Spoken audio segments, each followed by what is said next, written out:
Hello, hello. I'm Juliana Hever, the plant-based dietitian, and this is the What Would Juliana Do Q&A.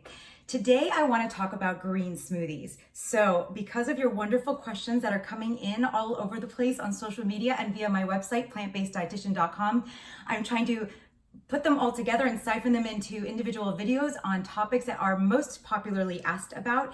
And today is the same. So it all started, the first of these questions was on Instagram from Prackley123, who mentioned using green smoothies to get in the flax seeds and the greens.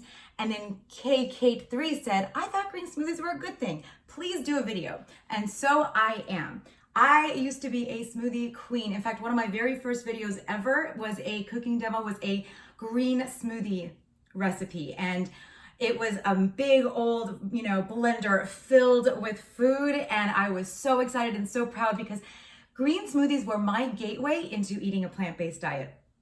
They were really popular and they were becoming popular, and they were a really great way to get all of that nutrition into a glass. And so that is really how I started making sure I was getting all of my leafy green goodness and getting all these other wonderful things, my berries, my seeds, all that stuff into one huge glass, and I would sip it all morning. So these are still very nutritious, don't get me wrong. This is a glass full of nutrition.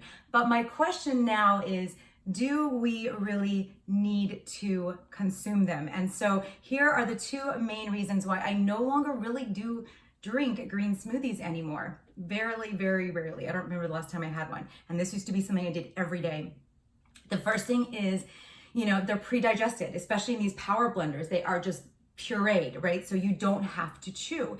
And this is the best way to get more nutrition and more overnutrition into your body at the same time, really easily. You don't get as full, okay? Sometimes this is important. There are populations where this is a good thing, and I recommend these to my clients who are, for instance, a senior citizen that's having a hard time getting enough calorie in, or an athlete that just can't keep up because they're very, very active and just don't want to chew all day long, because on a plant-based diet, it's a lot of chewing that happens.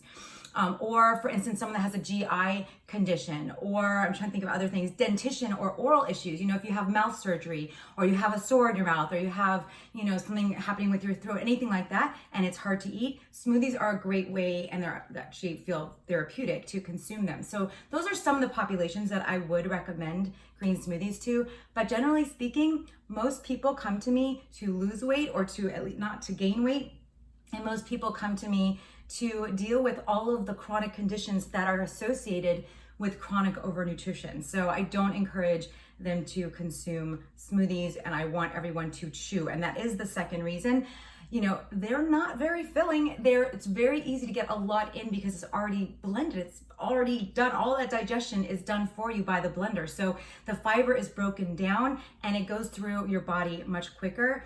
Instead, I would rather you chew your food. And this is also a wonderful practice in mindfulness. So it's really important to set your mood for your meal, because eating is very important, and you want to have the minimal stress. You want to concentrate so you don't do any of that mindless eating and end up eating too much. Like, how many times have you gotten to the bottom of a popcorn bag or potato chip bag or a box of crackers or whatever, and you're like, oh, I don't remember even getting here. How does that happen? So the antidote to that is to have a very calm, quiet environment, and to set your mood, and put up your flowers and take away all the screens and take a bite, chew your food, taste your food, let it go down, put your fork down in between your bites, and really be mindful about the experience. It is really helpful to eating healthier, making better choices, and to avoid overeating. So I hope that helps. Thank you so much for your questions. Please keep them coming. Bring them down below in the comment section, or via direct message, or reach me at my website, plantbaseddietitian.com. You can contact me there as well. Thank you so much for joining me, and I will see you next time.